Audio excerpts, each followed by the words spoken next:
Good afternoon, everyone, and welcome to Sanders Theater. I'm so honored and delighted that the Office of the President asked me to be here today to welcome you to the amazing conversation that's about to happen. My name is Joshua Campbell, and I'm a senior in Fortheimer House, studying French studies and music, and I also do quite a bit of theater and music here on campus. And I hope to keep doing theater and music, which means next year, if you're ever in the New York area, I'd be happy to give you a lift, or an Uber, or you can just give me some rent money. Now, today's conversation between President Faust and Mr. Conan will be about arts education and about being lost, which I usually am. In fact, I was at a loss about what to say about these two accomplished people who, in their own ways, have made so many contributions to advancement in the arts. Then I finally decided, you know what, I'll cut the quips and the gimmicks and just read the biographical info I received courtesy of the Office of the President. So let's see. President Faust. President Drew Faust is tall. Her Wikipedia page says she's from Brookline, the third of 6 kids, and she was raised Irish Catholic. She's a student of history, graduated with honors, and at Harvard she was the president of the Lampoon and wrote for Saturday Night Live and The Simpsons. Who knew?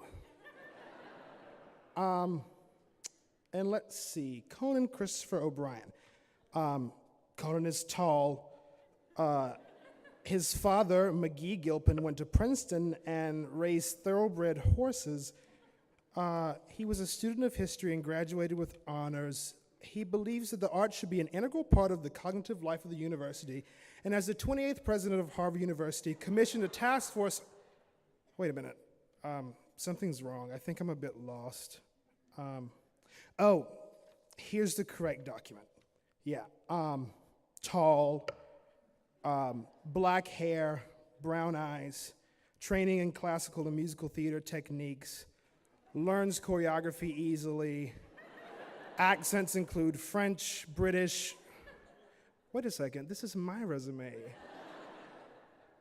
Conan, I've left a copy of this backstairs in the green room. Feel free to distribute it to all your friends. Hopefully today's conversation will help us all find our way, and as an artist, I know I need some serious help with that. Now, just a little housekeeping. After the conversation, President Faust and Mr. O'Brien will take questions from the audience. There are 4 microphones in the theater, 2 on the ground floor and 2 in the balcony, and we ask that you line up behind the mics if you want to ask a question, but please wait to do so until the Q&A portion begins. And without further ado, please join me in welcoming President Faust and Mr. Conan O'Brien.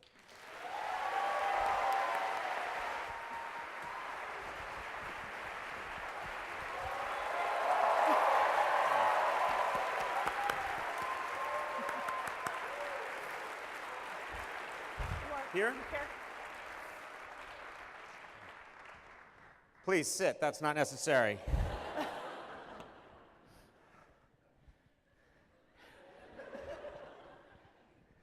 I just want to begin by saying thank you to Conan O'Brien. We talked about his doing this about a year ago, a little more than a year ago, and extraordinarily generous of him to give us this time and to be here with us today. So how about another round of applause for him?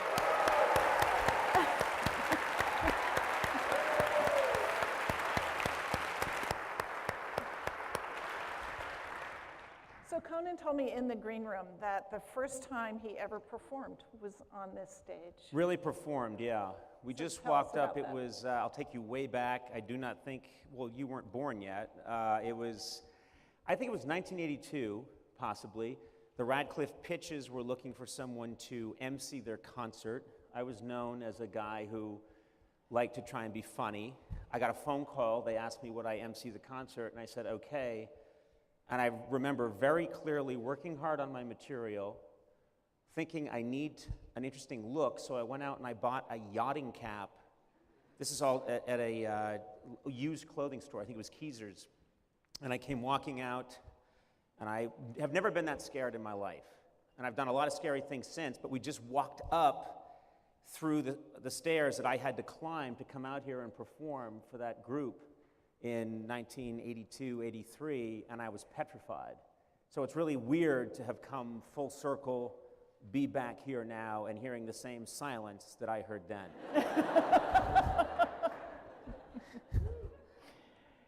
So, Conan, you were actually a really good student at Harvard. You I don't graduated- remember. I honestly, Well, I checked it out. you I checked it out. Oh, let me tell you something. There's nothing like, I've had the opportunity to meet and a lot of very important people and perform for presidents and things, and I've been very fortunate that way. When President Faust writes me an email and asks me something, I write my response, and then I look at it, and then I have my wife look at it. That feeling that you're talking to Harvard and you're scared never goes away. And the And fact that press send, yeah. and then I send you a grade, that probably makes it You worse. sent me a grade, and then I had to pay you $26,000. And wonderful exchange. I gave him a discount. Yeah. Yeah, they're all like, 26,000? That's nothing. So you were a... Here are your questions. Here are my questions. Where do you get the nerve? Wow. Actually, This is going to be a good interview. Who the hell do you think these you are are? actually quotations from him that I'm going to read to him at various times and see if he remembers them. But you took all kinds of literature courses, history courses, city planning in Cairo, Yeah. Southern history, modernism, art history courses. What did any of that have to do with what you did after college? Absolutely nothing. It's interesting, you should have asked me before I came here. My message to all of you, no. What's interesting is I have, in my career, because it's worked out, I have a lot of young people come to me and they say, I want to do what you're doing. And I say, well, are you in college right now? They'll say, yes, I'm in college. And they all invariably say, I take communications. Which, I don't want to say it to their face, but I think, what are you doing? You don't, college is when you should actually get about as lost as you can get in terms of expanding what it is you want to know, what it is you think you know and don't know. Go places, think about things that you would not normally think about. You do not get this opportunity again. And I was fortunate that when I came to Harvard, I was insecure. I had some insecurities. I'd come from a public school system, and I don't know if anybody else here has had the same experience, but you come from, well, be proud about it. That was sad. Woo! Woo! I went to a very good public school system, but I got here and suddenly I was in Hallworthy middle entryway, and I was suddenly, there's going to be a lot of that. I'm just going to name places the whole time. Then I had a sandwich at Wigglesworth. What did you learn from Conan? Nothing. He mentioned a lot of places and we wooed. But I got here and suddenly I'm boarding with kids that had gone to Exeter, Andover, and I remembered coming in the first day and I had gone to the Coop and bought my books, and I had never owned the books before. In public school, you get books that have been marked up from kids the year before. And I walked in and I said, we get to own these books. And I remembered a kid from Exeter was like, oh man, you know, been there, done that. And I'm like, and they call it a lecture, not class. And I did a lot of that back then. And I was very naive, and I was very, I thought, like a lot of people do, I'm not the one that belongs here. This might be a mistake. And I knew that I wanted to do something, and I was ambitious, but I didn't quite know what that was. And so my education here, what I loved about my education here, was that I met a lot of very different people at Harvard, and I met a lot of people who thought differently than I did. I met a lot of people that had different backgrounds than I had, and I would talk to someone that'd say, I'm taking an urban planning class and we're going to study the layout of the streets in Cairo. And I'd say, sounds good, I'm in. Now, that hasn't come up in any interview with Lady Gaga. It's just not something that comes up in my professional life, but I do think it was valuable for me. I think a lot of that kind of meandering that you do sometimes when you're in school is really helpful. And I'm very honest with younger people that I was insecure then. I'm insecure now. We have a program at our school where kids that are underprivileged in Los Angeles, downtown Los Angeles, come in and they sit and they get to talk to me in the studio where I tape the show. And I remember one young woman said, I'm interested in performing and doing comedy, but I'm so insecure, when does that go away? And I said, I have bad news for you. It doesn't go away. And then I asked her to leave.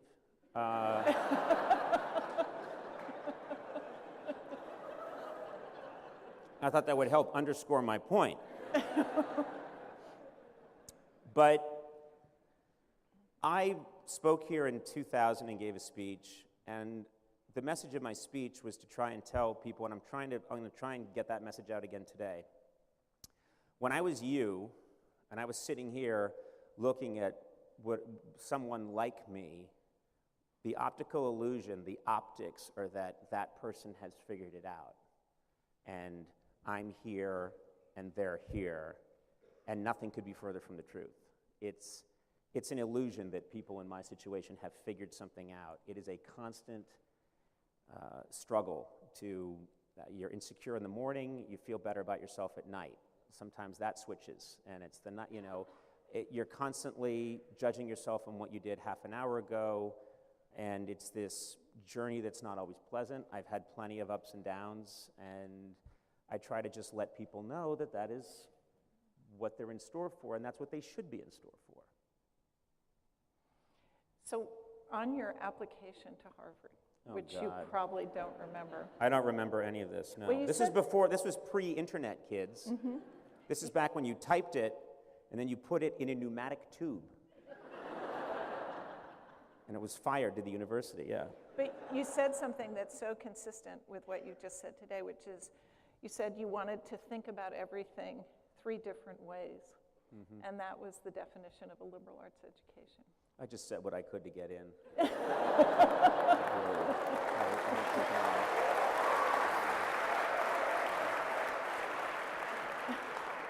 I was like, those suckers will buy this line. And then rolled it up and went in a tube. Pneumatic tube back then, kids. No internet. So I just met your father downstairs. My father, yeah. And he said, I told security to keep my father out of this event. Well, he's out in the hall now, yeah. actually. But, he said you were always silly, and I was disappointed because I thought maybe we'd made you silly. Oh, God, no. But he said you were just always silly. So yeah. When did you decide you could be professionally silly? Did you get a glimmer of that at Harvard? Yeah, well, the Lampoon was a big influence because you don't learn to be funny, you don't learn to be silly. A lot of what you are or who you are, you're in some respects is decided, I think, early in life. You get the basic ingredients. To me, when I was a kid, and I think we all do this in one way or another, I ran through the list. What do I have? You know, what do I have? What are my skills that will help me, A, not get picked on or beaten up, and that's in my own family, and B, that maybe get the attention of that girl I like. Those are the things that are operating on you on this very elemental level. Those are the things that you're thinking about when you're young, when you're a kid. Am I a good athlete? No, I was a terrible athlete. Was I incredibly good looking and all the girls liked me? No. I had this laundry list of things I would go through, and then I had this one thing, which is I could make people laugh. And so what happens, I think, is you find the thing you're good at, and in my case, it was so glaring. It's not like there were a million other things. There was this one thing. And if I had been a pretty good baseball player, I wouldn't be here today, you know? The fact is so I kept hyper-developing. You could say I was hyper-developing a defense mechanism. And then later on, and if you look at a lot of artists out there, that's probably what a lot of them are doing. My father, who is here and is a brilliant guy, once said to me, I get it now, you're making your living off of something that should probably be treated. And he's right. And then a tear. But a wealthy tear. Not important. Don't pursue wealth.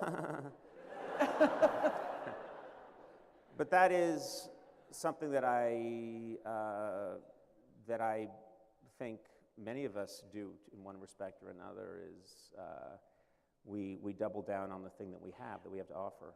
But you're being a little unfair to yourself in the following way. I mean, you perform silliness, but you're also a writer, and you were a very successful writer, even as a high school student. You won a national prize for writing. I could write, yeah.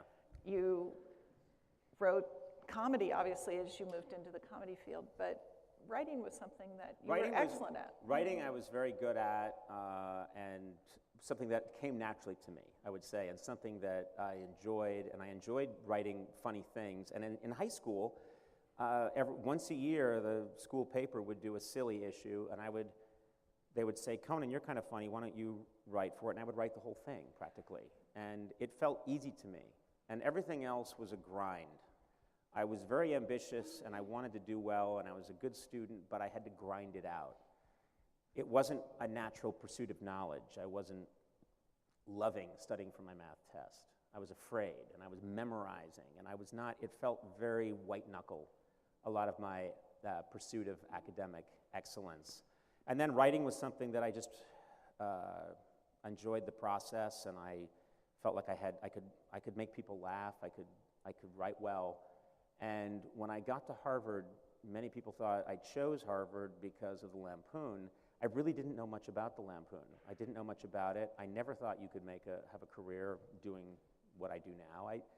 That was the furthest thing from my mind. I got here and it was the classic. I remembered I went to the Crimson to try out, and it just didn't feel like a good fit. And then I went to band.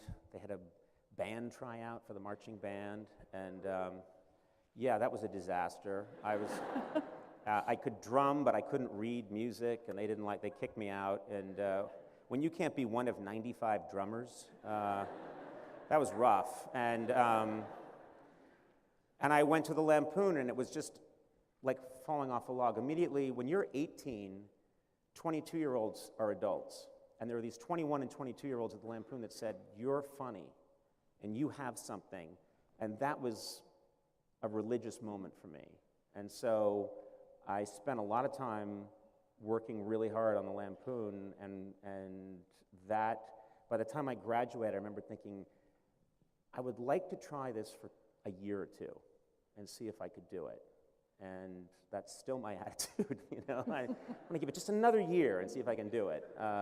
And so really it was the Lampoon that changed. I mean, Harvard and the Lampoon really changed things for me, you know, I think pretty significantly. So I've read that you are still an avid reader of nonfiction, and that you use that in some ways as a context within which to think about the kinds of questions and issues you want to raise in comedy. It's interesting. I don't read history and then use it in comedy, but I'm convinced that it's good fuel. I'm really passionate about, I love history books. My dad loves history books. He's always telling me about, you know, there's a new one about the Wright brothers. I'll read that. You know, I devour them. I love giant books about Churchill, giant books about Andrew Jackson, and I read them. And then I do think somehow it does influence my comedy, but I can't tell you how. I can't point to why it's important. But if you read history over and over and over and over and over again, you get the essence of what I'm trying to tell you, which is nobody really knows what they're doing. And people in charge make terrible mistakes. The people in charge of the military, the Germans and the British and the French and the Russians in World War I don't know what they're doing. Everyone in charge doesn't know what they're doing. And that lesson you learn, all of Lincoln's generals, he had to go through like 15 before he got one who knew what he was doing. Over and over and over again, you learn that lesson. So I want to ask you about Lincoln. It's his birthday today. Mm-hmm. And let's give it up for Lincoln. Yes.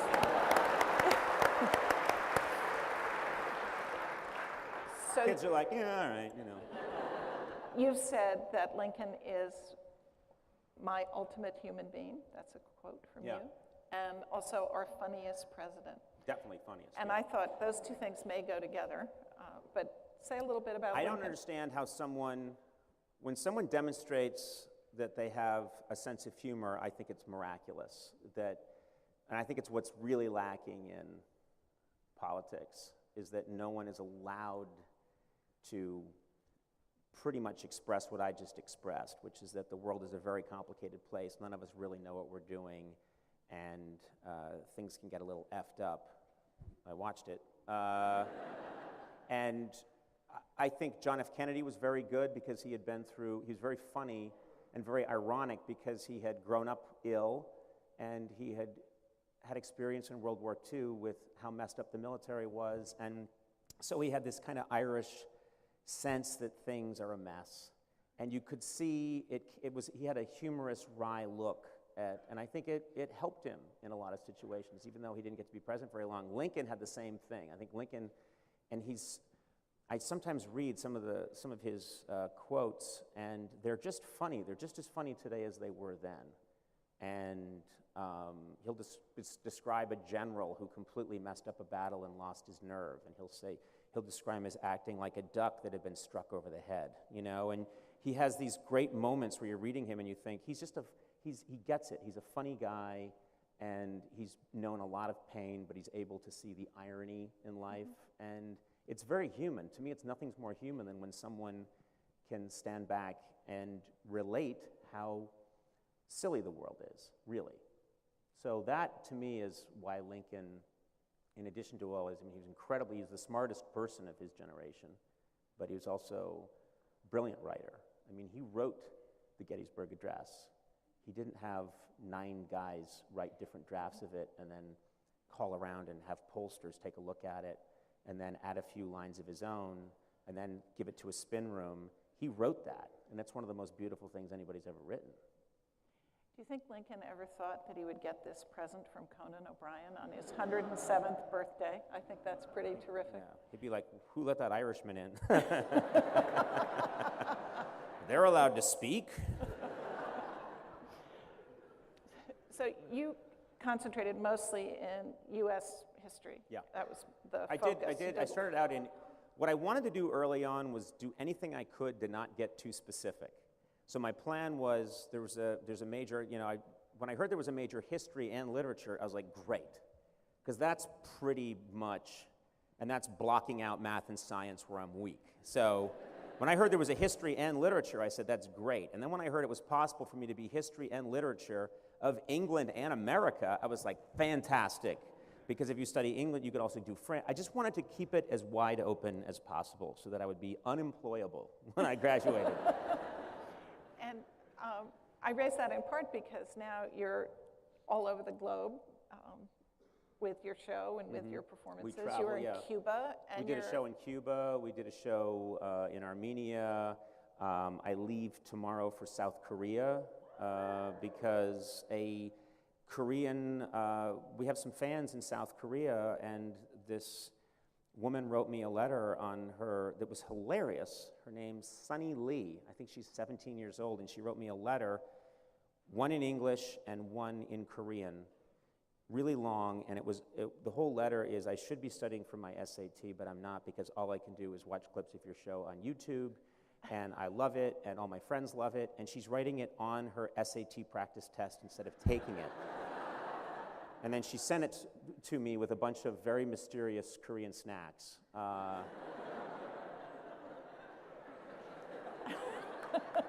not kidding. I don't know what. My assistant ate them all. And she's here and doing well. So, so what I'm interested in doing now in my career is I've gotten to this nice spot where if I have an idea, I can pursue it, and I love to keep learning. I love to keep finding out about things. And my sense of humor is very self-deprecating, so I actually think that works as a weird kind of, we got a lot of reviews after I went to Cuba from, the New York Times and Huffington Post, and all these respected people said, oh, this is a kind of new diplomacy that this guy can do, because I'm very humble. I go into a situation. In my comedy, I'm usually the one who's being laughed at. And that's what I'm comfortable with. I really like that. That's just the way I am. There's a bragging, we were talking about this backstage, there's a bragging culture I have a 10-year-old boy who, I think he's around other kids who are on the west side of Los Angeles who see rap videos, and then they start to talk about, they have the mannerisms, and he's like, yeah, I'm all that. And I'm like, you're all what?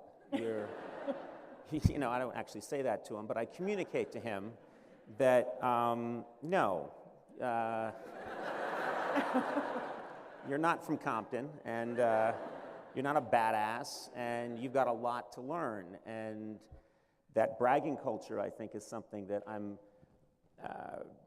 almost completely opposed to in every way, which is be humble, find the humor in yourself, and I like to be funny with people, not, I will make jokes about people if I can get away with it, if they're not around and there's no consequences. But for the most part, I like to go into a situation, whether I'm in Armenia or I'm in South Korea or I'm in Cuba or I'm in Finland. I like to make myself, let them laugh at the American, which is what Mark Twain was doing in the 1880s, 1890s with the Americans Abroad. He's getting a lot of laughs at, a lot of people, you're laughing at the American who's out of his element. And I think in the world, as a culture, we come across as very cocky. We come across as very dominant and self-assured. And when you can be a representative from a country and actually the poorest of them gets to laugh at you because you're ridiculous, you're 6'4", your hair looks like a pastry, you have no color in your skin, you have no lips, you don't seem to have any testosterone, your legs are way too long, torso way too short, this is sad. But when all that comes out of you and they can laugh at you, it's sort of actually a beautiful thing. And will you see Sonny Lee? I will see Sonny Lee. The press in South Korea has a hold of it now, so they want to turn it into a big thing. And, so I don't know what's going to happen when I go to South Korea. And I really don't know what's going to happen when I then visit North Korea. I'm told there's been some kind of trouble up there, but I like to go to a place first and then find out what's going on. So I think we should open up and let you talk to the students of Harvard Anyone University. who has a question or just wants to yell at me? Microphones, there's one there. Microphones there's are there. One there. There's some up there. There's a guy, so very please confident. come ask some questions. Okay, didn't really dress up. That's all right. Want me to mess up? Very casual, just from the gym, I guess. Okay, well, that's all right. Do you want me to mess up? I can mess up easily. Okay, first things first. I'm from Cairo, Egypt, by the way. You're from Cairo. I'm from Cairo. You've got problems with your urban planning. That's exactly my question. I don't know what you were studying there. I've waited my whole life We know that. It's something we're very proud of. talk to someone in Cairo. The grid is all wrong. We'll talk about it. It's something we're very proud We're of. canceling I know. Korea. It's something we're very proud of. I know. I was wondering what you were studying there because I don't think we have something to study. But besides that, second question, or maybe two questions in one. I have a friend in South Korea, a big fan of yours. Her name is So-Hyun Jin. If you can send her an invitation. I don't know if you're actually going to do that. I have her email. Anyways, more important question. At the end You of realize you're saying this is the third question and the first two haven't been questions. I have a problem with math as well. What's happened to Harvard is what I want to know. I have a problem with math as well. My third question. My third question. You look quite handsome. Well, that's all I've got. Thank you. You said at the end of your video that if anyone sends you food from their respective country, you'd be willing to go there. Yes. So if I send Snacks. I was very specific. If I send you If a snacks, country sends me snacks, I will go to that country. we don't really have snacks. We only have food. But okay, if I send you snacks from Cairo, would you visit? Yes. You sure? Yes. If the Ministry of Tourism gets this, they're Yes. going to send you some stuff. Yes. I will see you in Cairo. My assistant will eat them all. Okay. I hope she's fine. I'm going to Cairo. Just send the snacks. Once I get the will. snacks, I'll go I to Cairo. promise you. Okay, no problem. I'm going to Cairo. Snacks first. That's how it works. Yes. What's your name? Hi, Hello, what's your name? I'm Tess. Hi, Tess. What house are you in? Lol. Oh, that's the one I tried to get into. I I was sent to Mather. Oh, yeah. That's great. That was It's the easy to case hose for down him. that place. Yeah. They poured it in one mold and then just walked away. I hear back in the day say that the houses, you actually had a choice? Yes. And that apparently you were grouped into different. Yes. There were definite. They had more of a person. They had each one had a personality. You could literally go to Elliott House, and everyone eating there was wearing a bow tie, and had a falcon on their arm. No joke. It was a different place. And then you go to Quincy, and everybody was like lifting weights at the I mean, it was everything. And then you go to Mather House, and well, no one was there. We just people Some refused things to never eat there. change. So my question is now, after really decades of late night television really being dominated by men, what do you think can be done, in the 21st century for us to make it more equal and have more women involved in late night comedy? Well, first of all, it's a great question. Thank you. And I think the first thing I would say about that is that I think there was, for years, comedy was completely male-dominated. When I started my late-night show and we would get applications, the most interesting thing I would notice is that if we got 300 applications for comics, a handful, maybe 6 or 5 would be from women.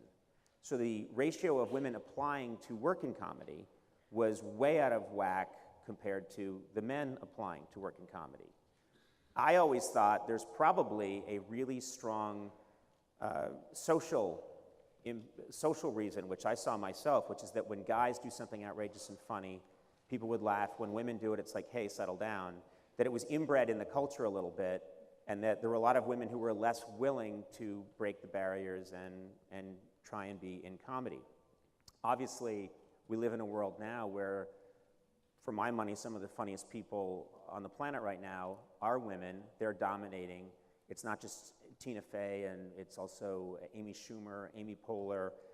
You have Samantha Bee just debuted on my network and got rave reviews for her show. And I think it's changing. I think it's changing rapidly, much faster than it was even just a few years ago. And I think it's just, the biggest thing it's changing is that the Trailblazers have shown that there is a huge market and a huge appetite for funny women. And so it used to be that you would look at women, and there was almost a fetishization, or like oh look, she's really funny. This stand-up comic who's Joan Rivers, when she first came along, it was, wow, a woman can be funny in the 1970s. That has completely changed. That's completely, the doors have been blown off of that. And now I think it's a matter of time, very quickly, before it's going to be much more equitable. In late night, it's already across the board. Many of the comedians are hosts in daytime who are really funny. I mean, I don't frankly see the difference between Ellen DeGeneres. To me, whether she's on at night or on during the day, she's Ellen. She's a very funny, sharp, gifted comedian. She could host The Tonight Show, she could host The Late Show, she could host my show. I think there has been kind of a Berlin Wall, and I think it's coming down. Thank you very much. Yep, no problem. Good afternoon, President Faust, Mr. O'Brien. My name is Lippy Roy. I'm actually a doctor at Mass General and at the Harvard Med School, but my day job is I'm a doctor to Boston's homeless population. So I'm a firm believer in the adage that laughter is the best medicine. And even my vulnerable patients who struggle with addiction and trauma, cancer, they still manage to find humor, and it actually manages to make them better in some way, but it's tangible. And they even laugh at their doctor's lame attempts at jokes. So you've clearly made a career out of comedy and laughter. And I'm wondering, and it's in addition to providing your paycheck, do you also find like a therapeutic or a healing value to laughter and comedy? Well, it's funny, because I've always thought that humor is like the third best medicine. I think antibiotics and surgery. Overrated, totally overrated. I like a good laugh as much as the next person, but I want the meds, I want some good scanning, and I want the surgery, and then it's time for, chuckles to come in. But I do think I love making people laugh, and I do think that there are very few things in life where everybody wins. Usually someone wins and someone loses. And there are people who are very successful at business because they destroyed other people and they made this. But every now and then you find a system where everybody wins. Maybe someone has a business that does well and it's supplying people with something they really want. Somebody writes something that everybody enjoys, they enjoy writing it, everybody wins. And that has been the joy of my life, I didn't get into this, I was not ever, I think I inherited from my family. We were just sort of, we like to do what we like to do and we don't really think of what we're gonna get paid. And I do think I'd be doing what I'm doing if no one was paying me, just because, and I don't want that to get out because there are people that would say, fine, we're not paying you anymore, and I would keep showing up. That was never the reason for it. When I can make someone laugh hard at the weird thing I've just thought of in my brain, and I say it and they laugh, there is an immediate connection which is so profoundly fulfilling to me that it helps me as much as it helps them. And so when I meet fans, I mean, my wife, we were walking around and I'm constantly meeting people that everyone wants a selfie, but then they want to talk and then they want to chat. And it'll get to the point where the other person is like, I really got to go, Conan, you know? I get a lot of fulfillment out of it. This is a fun thing for me to get to do. When I met President Faust in that seedy bar a year ago, and she was like, you got to do it, come by to Harvard. Seriously. And I was like, President Faust, please. It's 1 in the afternoon. I don't care. The campus is so politically correct. We got some coffee into her and water and an IV, but I really enjoy it. Who's winning in this particular exchange? This is one where I win, you lose. But the important thing is, but they really win. But anyway, that's the secret, is that I get a lot of enjoyment out of it. You're right, there is something kind of magical about comedy. Is the truth seen it is a shard of the truth that disappears. It's there for a second and then it just disappears into nothingness. It's this little spark and then it's gone. But when you have that with somebody, it's magical, absolutely magical. That's awesome, thanks so much. Yeah, no problem. Don't forget the people in the... Oh, I didn't realize, okay. Yes. Hey, Conan. How are you? My first question... You're like God right now. It's amazing. You're like Mussolini standing over me. It's incredible. Yes. So I'm a freshman in Thayer, and I thought I would ask you, what mistakes did you make your freshman year? And if so, would you change any of the mistakes you made and make them corrections? Yes, there are plenty of things that I did that I wish I hadn't done. One was, and this is real, I didn't take an economics course. I don't know if they still have it, but Ec 10? Who woos Ec 10? What a nerd sanctuary we got here. It's the only place I can go in the world and go Ec 10. Let's do the wave.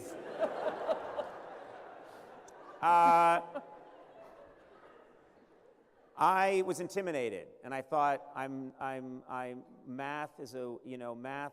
I don't know, economics, I've never understood it. I didn't take Ec 10. For the rest of my life, I've regretted it. I seriously contemplate at some point in the future, when my career has calmed down and I have, 9 months off or a year, I would move back here. I would ask President Faust, can I just take Ec 10? Because I'm constantly reading about the economy. I quasi-understand things. I think that was knowledge that I don't have, and I've always regretted it. And I didn't take that course because I was insecure. I just thought, well, I don't know if I'll do that well in that course, and that might hurt my GPA, and I wish I had taken that course. So I would be more willing to throw myself. I know that part of what was said before is that I did throw myself into things, and I did, but there were times when I stopped myself. And I really wish I had taken that course. And I wish acne medication had been further progressed. That would have been a real game changer for me. Oh, man. Yes. I'm trying to see who's next. I want to be equitable. I'm Yes. up here.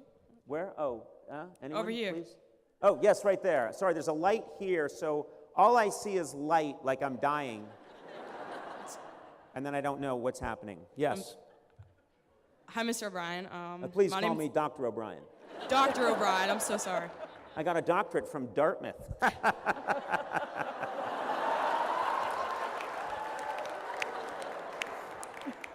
Apparently Harvard didn't have one.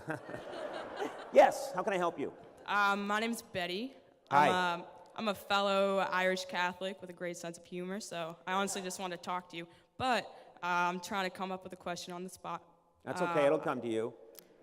Craziest moment at Harvard, like craziest story. Craziest moment at Harvard? Yeah. I've told this before, but I mean, there were a lot of them. But I remember a few of my friends and I played a prank once. This is, you know, pranks made me nervous, but this one actually felt like a fun. There was a guy. This isn't going to make sense. But anyway, there was an old TV show long before when I was a kid, even from the '60s, called Batman, and it starred Adam West, and it was amazing, and it was really weird and quirky. And there was a guy who played Robin. He came to the campus. This is years later to display the Robin costume that he wore. And he was being very pompous about it, and there were all these signs all over campus. Burt Ward will speak in person at the Science Center, and he will display the actual Robin costume, estimated worth $500,000. Just total BS. And so we decided, let's steal it. So we went to the Science Center, and we, at the approved time while he was giving his lecture, we had a friend who knew where the lights were, and he killed the lights so that we could steal the costume out the door. In movies, when you kill the lights, everything goes black and you do what you have to do. And this is something you should learn at Harvard. In real life, if we killed the lights right now and I tried to steal President Faust's watch, things would get a little less light. And you would see me struggling with President Faust's watch while she looked at me and then she hit me in the face. Oh, there you go. You can have it. Better than a doctorate. But anyway, so we grabbed the costume. Everyone saw us grab it. We started running, and here's the craziest thing. Burt Ward didn't chase us. Other students chased us. I don't know what their deal was. They were like these, how dare he? That's a crime. We invited him here in good faith. And so we ended up jumping in a car that was waiting for us. And it tore off. And I remember just thinking, why am I doing this? It was on a mannequin, a Robin costume.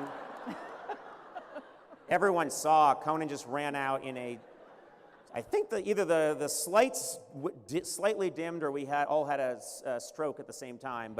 And then he called the castle and said, give it back. And I was like, okay. I mean, that was one of 10,000 stupid things I did. Literally one of 10,000. I can relate. You can relate? Oh, yeah. Okay. Well, if you're happy, I'm happy. I'm happy. As a follow-up, I was just wondering, could I ask you to dab? Ask what's that? Dab? What's that? I couldn't hear you. Dab? Anybody want to help me out here? I'm 77 years old. I don't know what you're talking about. Can you see me? I can see you, yes. Okay. Yes, I can see you. It's like, What's that? just pretend like you're sneezing and kind of, And what would the purpose of that be? just like a little dance move. Is this something that the kids are all into these days? Yeah, exactly. So basically, I'm your monkey right now. I'm your trained chimp. A little bit. Will this bring you a small bit of joy? It really will. All right, I've had then a I do tough it. week. Thank you. Yes, you wearing the unnecessary Harvard sweater.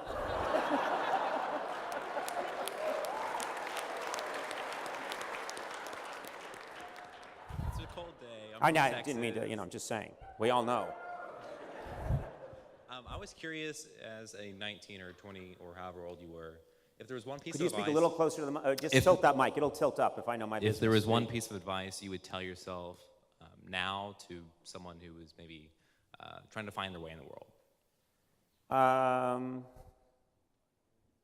think there's this great, I don't know if it's a Buddhist, I don't know where it comes from. It may be from a Dixie Riddle cup. It may be Confucius. I honestly don't know. I don't even know if they still make Dixie Riddle cups. I may have invalidated myself with all of you right now. Expect difficulties is something. I think everybody in this room has gotten into Harvard. Some of you probably are here, snuck in, but I don't care. Let's just say, for point of argument, that everybody here got into Harvard, and you feel this incredible pressure to succeed. And I gave a speech here back in 2000, and at the end I said, fame is a little like a white tuxedo, it looks good, or success is a little like a white tuxedo, it looks good, but you're very afraid of getting it dirty, and it can inhibit you. And I think I would tell my 19-year-old self that everything you're feeling right now, I used to think that if I could look at someone like myself, I thought they had figured it all out and they were fine. And wouldn't it be magical if I could have my own show and be funny and everyone knew who I was and most people liked it? That would be a great thing and it would solve all my problems. And I would like my future self to say, that's not the case. It's actually day by day, how you do your work, how you conduct yourself, how you treat people, you know, what the joy you get out of your work, that is far more important. And I'm not saying that as like to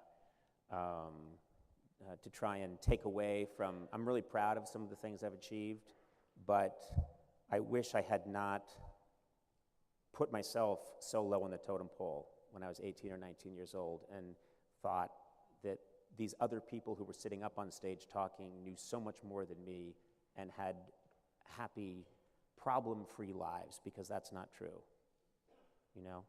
I'm not saying that to depress you. I'm actually trying to say that as a way to sort of liberate yourself a little bit, you know? It's not, allow for mistakes, allow for problems. I've had my career blow up on me about 2 different times, and I'm still here and very grateful, and I learned a lot during those moments and wouldn't really change a thing about any of it. And so I think Harvard, as great as it is, can sometimes instill, and I don't think no one's telling you this, it's just subliminal. What comes, a lot of you have this, is I have to do great things and I need to succeed. And you just have to be willing to screw up and not freak out when you do screw up. Because you will screw up. I mean, you're really going to screw up. It's in a week. We'll talk later. Thank you. Yes. Hi, I'm Anna. I'm a junior. Hi, Anna.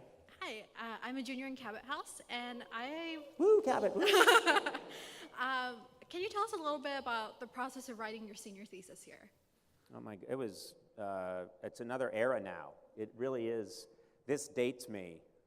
I came up with this idea that I really liked for my thesis, and, you know, and then proceeded to get way too intense about it.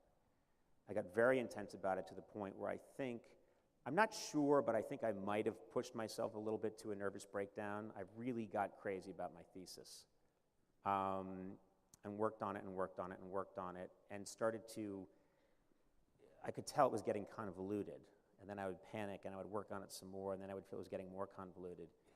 And I remember that some kids had personal computers. This is 1984, 85. Late 84, early 85. Some kids had personal computers, but a lot of them didn't. So in Mather House, there was a room that had a word processor in it. And this thing today looks like a giant meat refrigerator. I mean, it was huge. And it had a keyboard, and you had to take a big floppy disk, and you had to feed it in, and then you had to put about 7 quarters into it. And I'm not kidding, and it would come to life, and then you had time to write your thesis. But then you'd stop to think, and you'd hear, because your quarters had run out, and you would put more quarters in, and sometimes you'd completely run out of quarters, and you would have to save it, and because you might lose the information. I tell that to people now, and I think about the luxury of people will be writing their thesis on their Apple Watch, you know, and you know, and then there's a button probably that's like in summation that does it for you. And I was, you know, that's another thing I would change, is I would say, try to have fun with this, because I sweated my thesis too much, and I made myself miserable, and I tortured myself with it. And funny story, about 5 years ago, I went on a national tour, and we had booked out, we had arenas, giant auditoriums, and it was a show where I did comedy and music, and I had electric guitar and a big band, and the show would always end with me doing these songs and literally surfing through the crowd. And we had these amazing, like Eddie Vedder came and did a spot, and Vampire Weekend, and you know, Tina Fey, all these people came, and it was like this big love fest every city we went to, and it was amazing. And at the end, it was a rock show. It was this amazing rock show that was really fun, and I had great musicians sitting in with me, and we'd blow the roof off the place and say, "Good night, Cincinnati," and everyone, ah, the dream that everybody has. I got to live that for a summer. And then it's over, people surging forward, and you think, you know, I'm going to get underwear thrown at me, I'm going to get all the cliches of being a rock star. All these people surge forward, and this girl, who I think was about 22 years old, and she's like, Conan, I have something for you. And you're like, what's this going to be? Wow. And then she pushed forward a big document, and she went, "It's your thesis." Literary Progeria in the works of William Faulkner and Flannery O'Connor by Conan C. O'Brien, March 1985. And she was like, "I went to Lamont and copied it, woo!" And just at that moment, all of the feelings of writing the thesis came back to me. And so there I am with like my shirt open, you know, and suddenly it all came back. The terror, and for years afterwards, nightmares about the thesis wasn't really done. There's one more thing, I have to go back, I have to finish it, and then you wake up, and I still have those dreams. I really do. And this thing today isn't helping. As we drove up here today, I started to, because we used to take our tests in Memorial Hall. I know you freshmen eat there now, but that's where we took our tests. And that's, this is rough. I'm having some post-traumatic stress. Yes?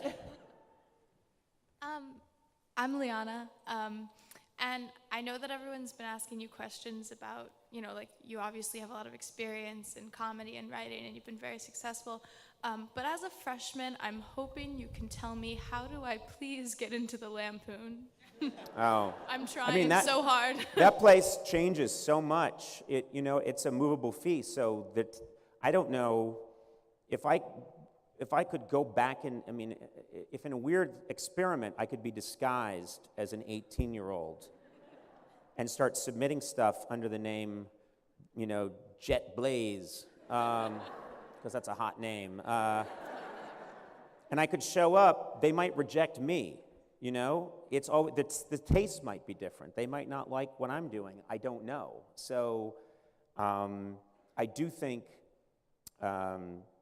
it's like anything else. You put yourself out there. Put yourself out there, and if it's something that you really want, in your freshman, comp more than once. But I don't think there's anything I could tell you, that would make a difference, because, as I said, it's maybe a completely different sensibility than the one that I had when I was there. Thank you. No problem. That thank you translated to, that was of no help. You did nothing for me. Yes? Hi, I'm Namita. Hi. I'm a huge fan, so thank you so much for being here. Oh, thank you. I wanted to ask, what's your strategy, or what's going through your head when an interview is going really badly? Because I've seen you carry some pretty bad. Yeah.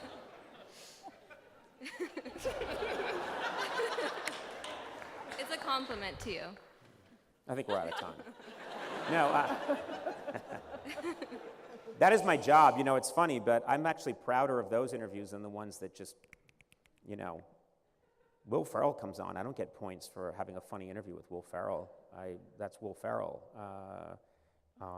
If absolutely hilarious, if Bill Hader comes on, I shouldn't even get paid that day. You know, those are hilariously funny people that come on the show. That's easy.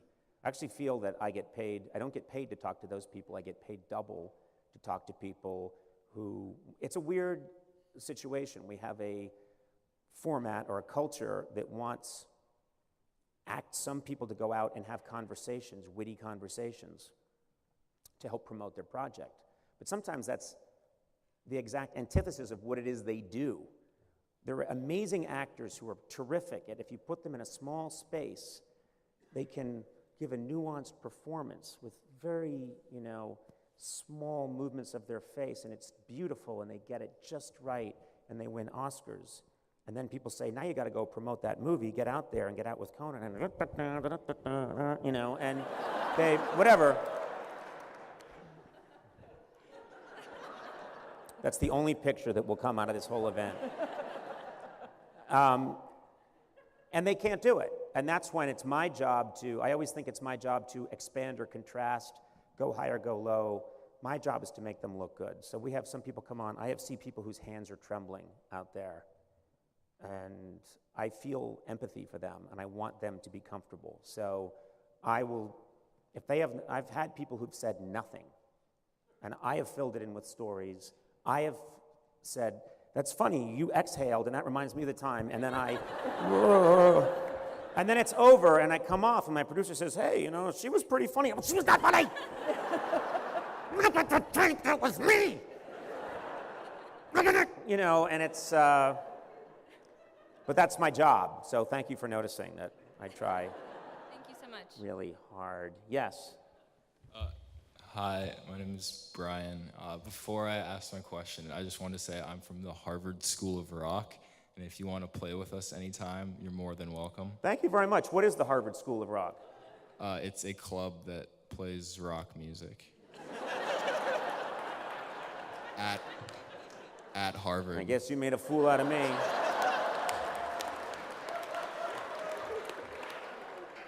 I'm not getting paid for this, by the way. I want that clear.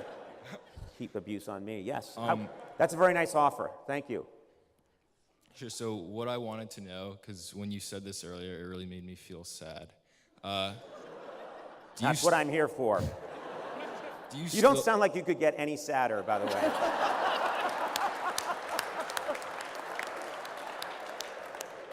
I feel like I'm on a suicide hotline right now, pal. Do you still tell jokes so that you don't get bullied? Oh, yeah, I don't think I tell jokes, not like, you know, jokes, but I think I am funny to diffuse unpleasant situations. You know, yes, I think humor is still a mechanism. It's an avoidance mechanism. It's a way to smooth over. It's a way to not feel hurt in the moment and then later on crawl off and feel hurt. Now you're making me sad. So you've done your job. But yes, I don't think stuff like that goes away. I think if you learn it, I think humor, you know, my last year of my life, I think I'll be using humor in some way to deflect pain. Who bullies you? Well, right now it would be you.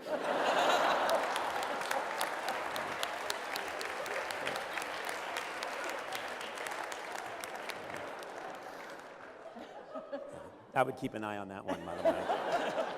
Just watch his movements. Yes. Can't see you, you're just a shadow. No idea what you look like, but it's good. Go ahead. Hi, Conan. My name's Josh. Been a lifelong fan since you were doing the year 2000 skits with Andy. Oh, yeah. In the 90s. Long time ago. Long time ago.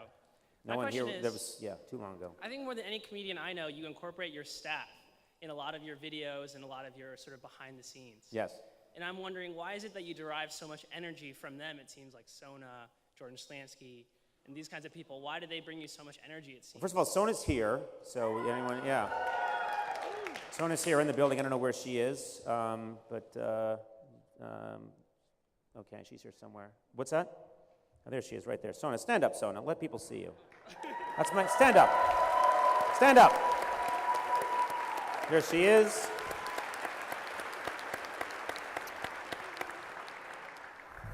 There's this old saying that, I don't know if it was certain cultures, I don't know which culture it was, but they would use every last piece of the buffalo, you know.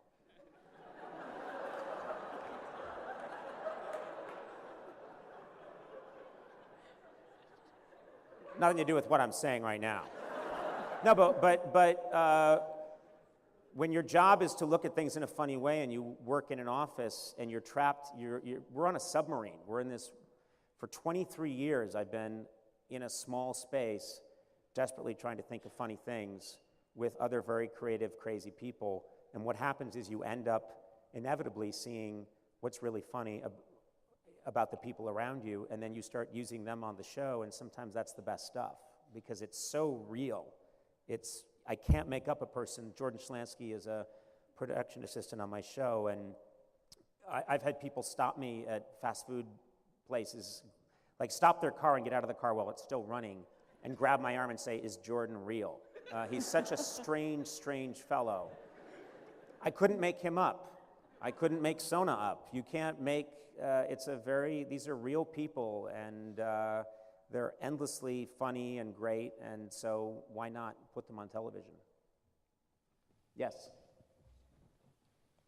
Oh, Right there, me, okay, yes. hi. My name is Sarah, and I'm actually a current member of the Radcliffe Pitches. Oh. So it was very exciting to hear you mention kind of how you got your start. That was my with our first group. ever gig, Yeah. emceeing for the Radcliffe Pitches. And so just really quick, we wanted to thank you for your involvement and invite you to our 50th anniversary concert to be held in 2025.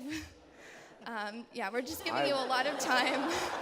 You know, so you can put it in your calendar. I will consult my doctor and see if I'll still be around, and if I am, I'd love to come by and have people wonder, who is that horrible old man?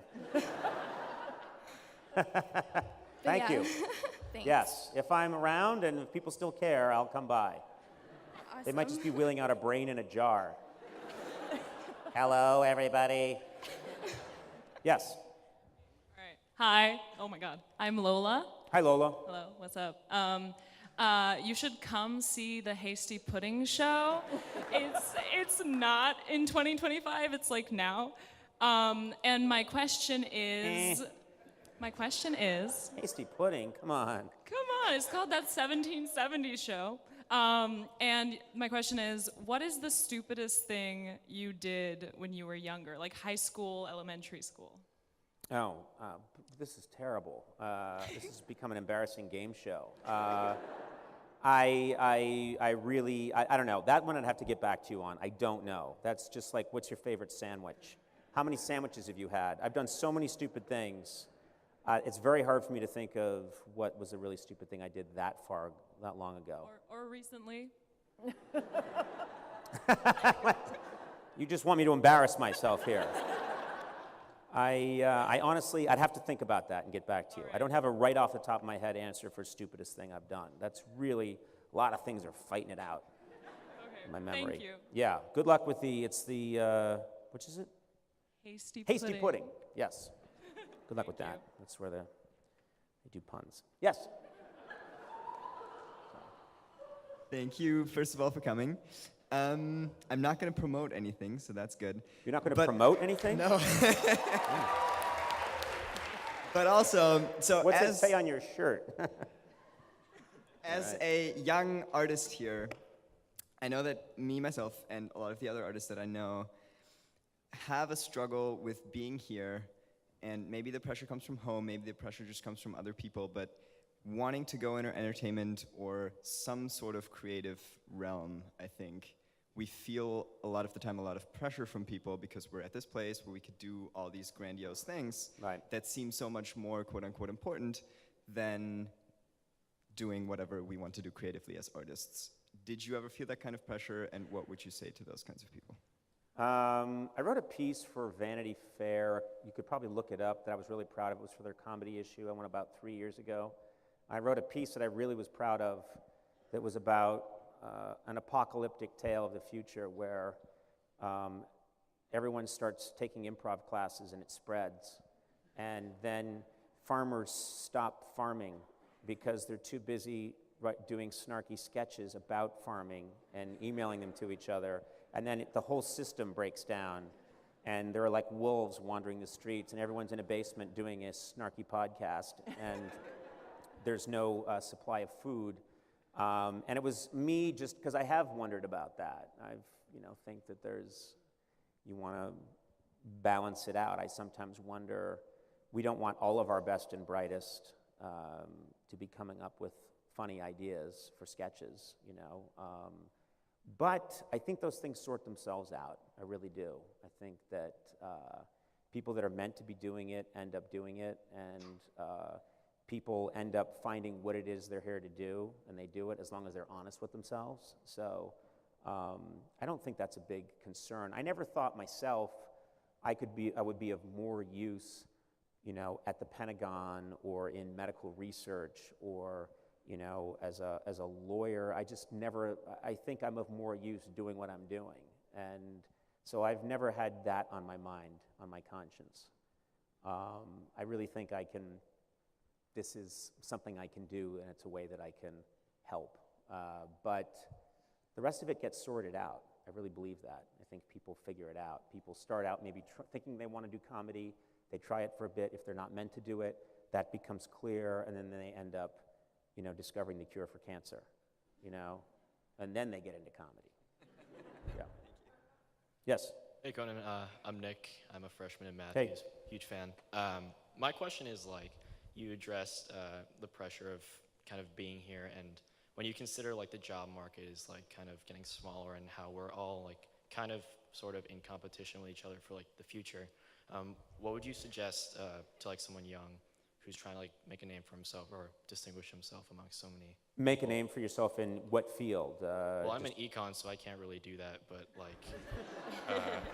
how do you distinguish yourself amongst so many people? I really believe this is a message that I say to younger people, and it's not fun, but I will tell you this. It's absolutely true that and I said this once, and I absolutely believe it, but if you work hard and you are easy to work with, meaning people enjoy working with you and you're helpful and you're trying to help the group, even in a troubled economy, I do think that people tend to do well when they have those traits. Do you know what I mean? And I have found that if you, and a few of my friends as well, Greg Daniels, who went to school with me, has created some, Parks and Rec and The Office and so many great shows. We both, when we started out together, we were partners before I wanted to get into performing. And both of us worked really hard, but I think the thing we also had in common was that people liked working with us. We were kind, we were nice, and I think some of those things are so elemental that they get lost because everyone's trying to think, what's the secret? What's the word? What's the strategy? And actually, working very hard, I think, is far more important than having talent. Talent, we don't know what talent is. I'm here at Harvard. Nobody can tell me what talent is. They can't locate it in the brain. Nobody knows what it means. Nobody can quantify it. This guy may have a lot of talent. This woman may have less talent. This woman may have tons of talent. This guy may have very little. It's all about taking what you have and maximizing it.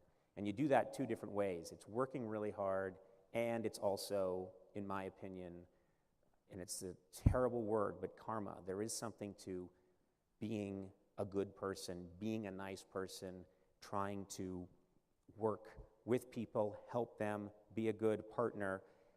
Word gets out. When someone like that is around in our show, we've had interns come work for me, and the ones that always rise up through the ranks and end up becoming a producer on the show, and eventually producers of their own shows, are always the interns that showed up, killed themselves, did a really good job, but they weren't the ones jumping on the elevator with me and going like, Conan, you, me, a mocha latte, ha ha ha ha. Because I had interns do that and we murdered them. And I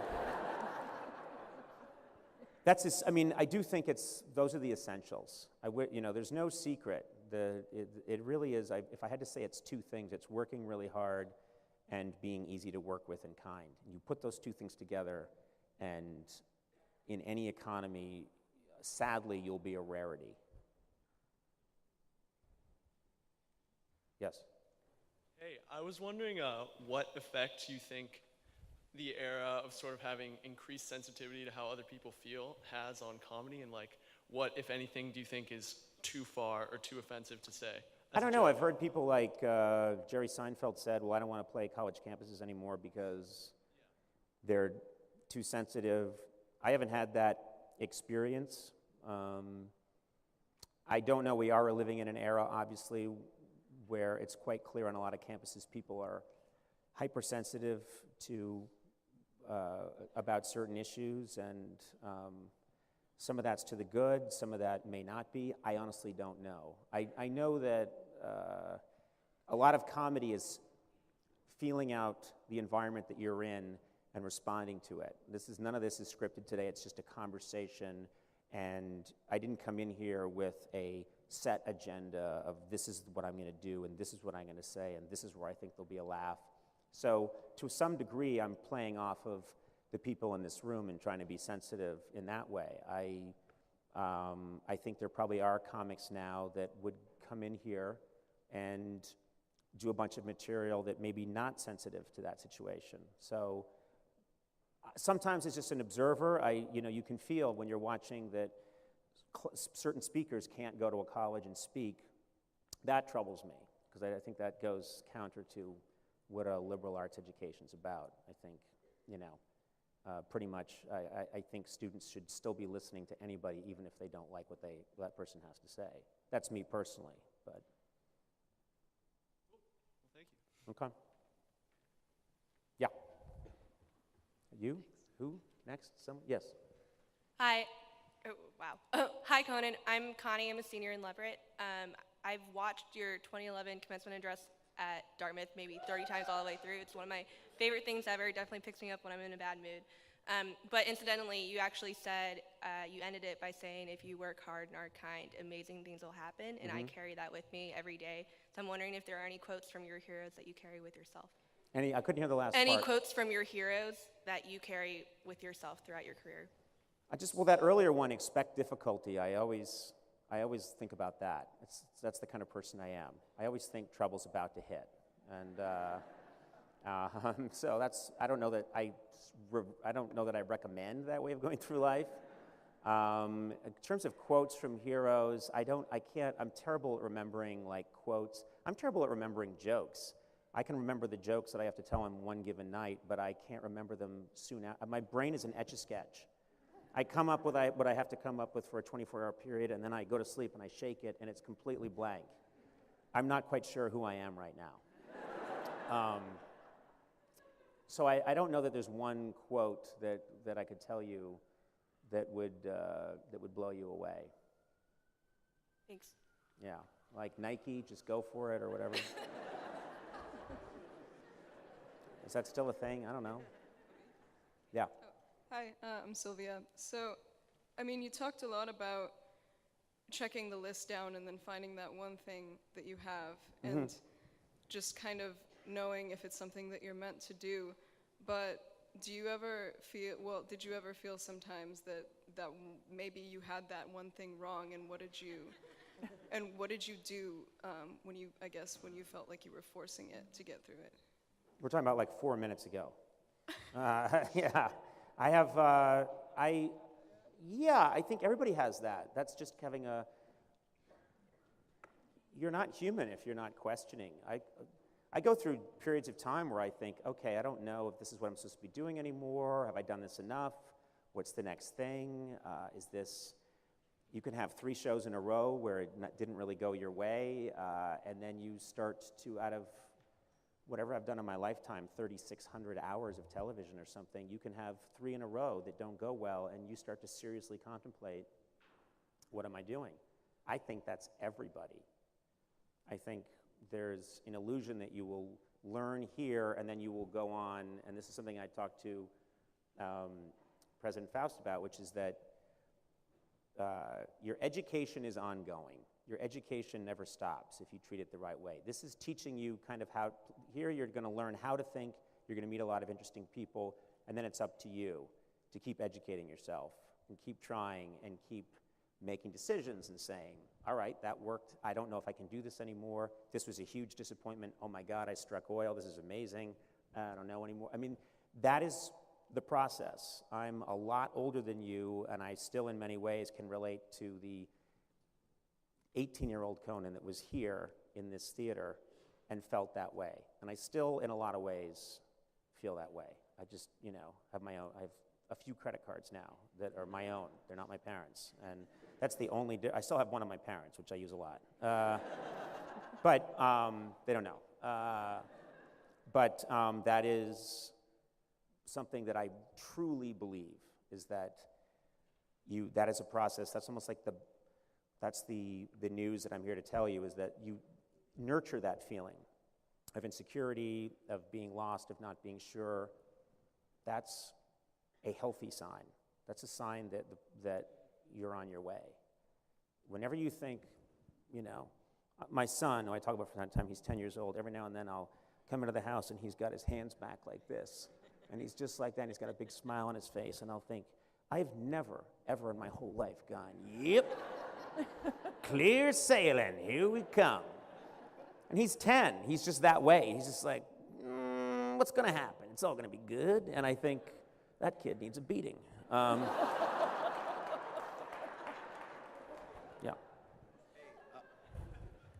Hey, my name's Jose.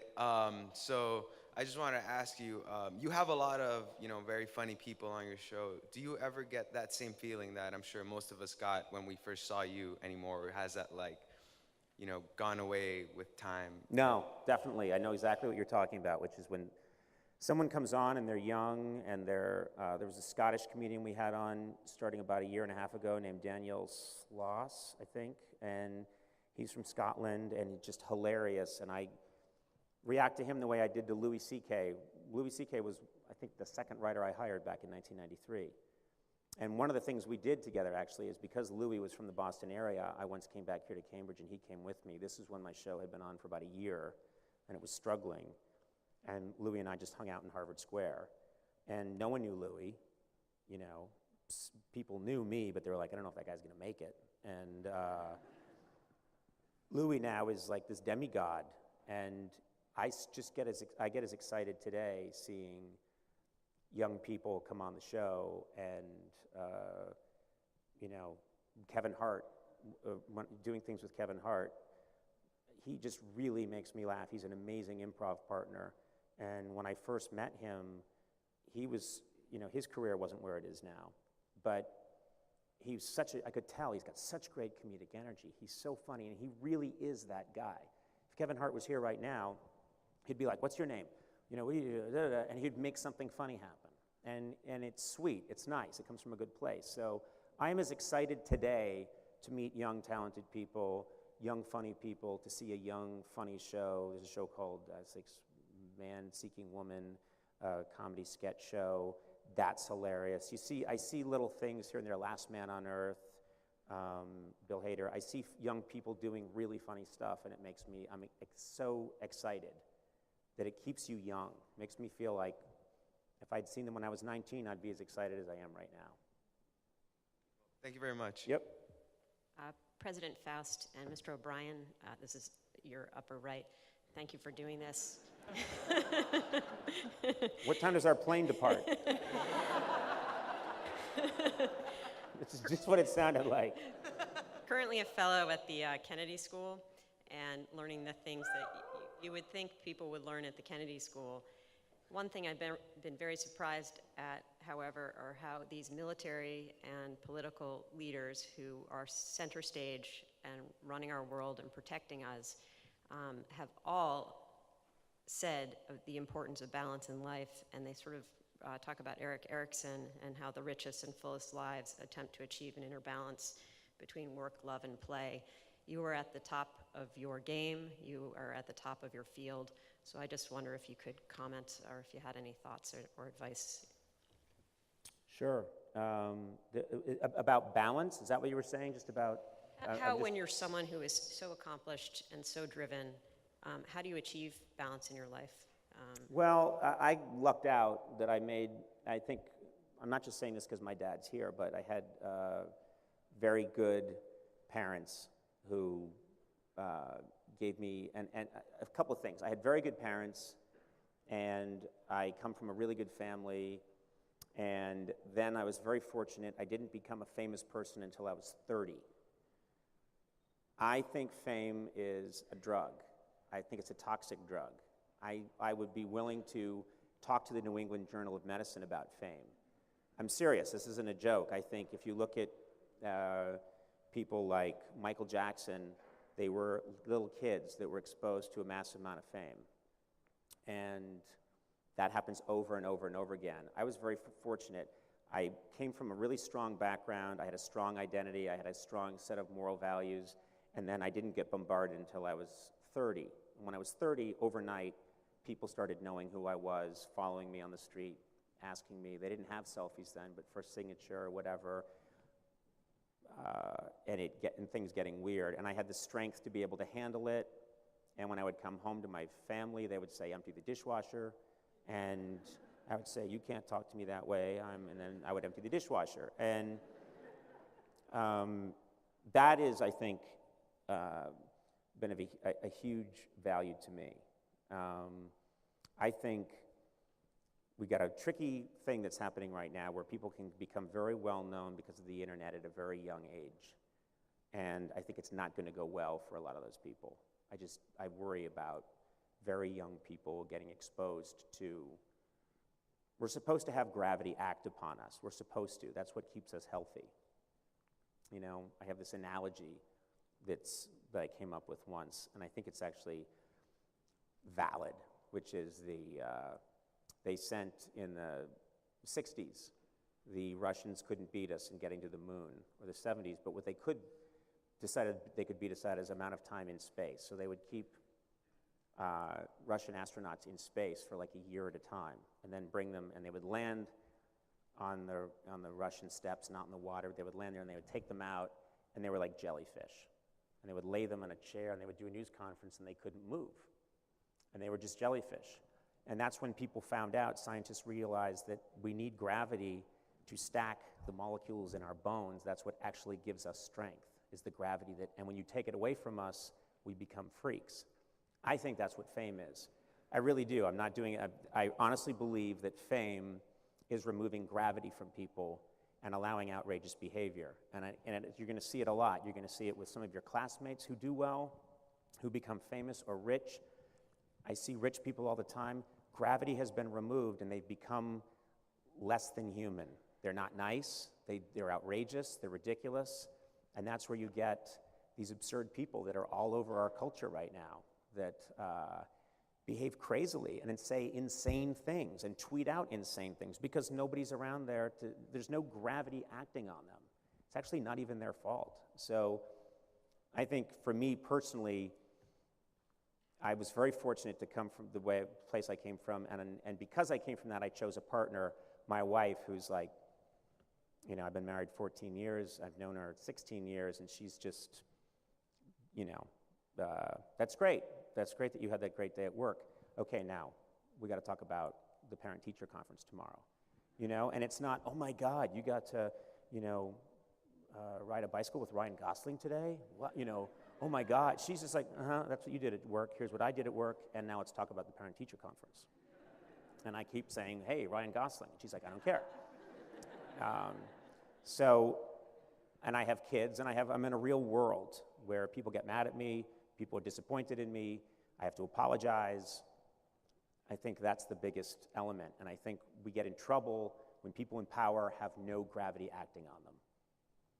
Great, thank you. I just want to set the record straight. I graduated from here and lived in Elliott, and I never once saw anyone with a falcon on their arm. That's because the Falcons couldn't stand those people.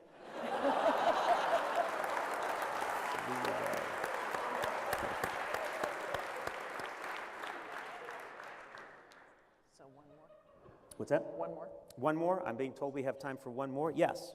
Hi, I am Christine. I'm writing for the Crimson Arts, and I think that nowadays it seems that arts education and like the arts department seems to be the first thing that gets cut down on when there's a budget cut in colleges. I know Harvard is putting a lot more emphasis on this, but for you as a performer and an artist, what do you think should be the approach towards arts education in colleges, and how important do you think an integrated art education is for college students? Well, I think it's huge, obviously. As far as I can't answer the economics of it. The arts are never going to get.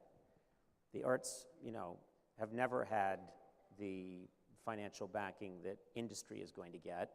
And art sometimes flourishes at times historically when it isn't fed that much. Sometimes the best music comes from Liverpool because no one's paying attention, or it comes from the grunge movement in Seattle because it's not being inundated with a lot of help. It can work, obviously, different ways.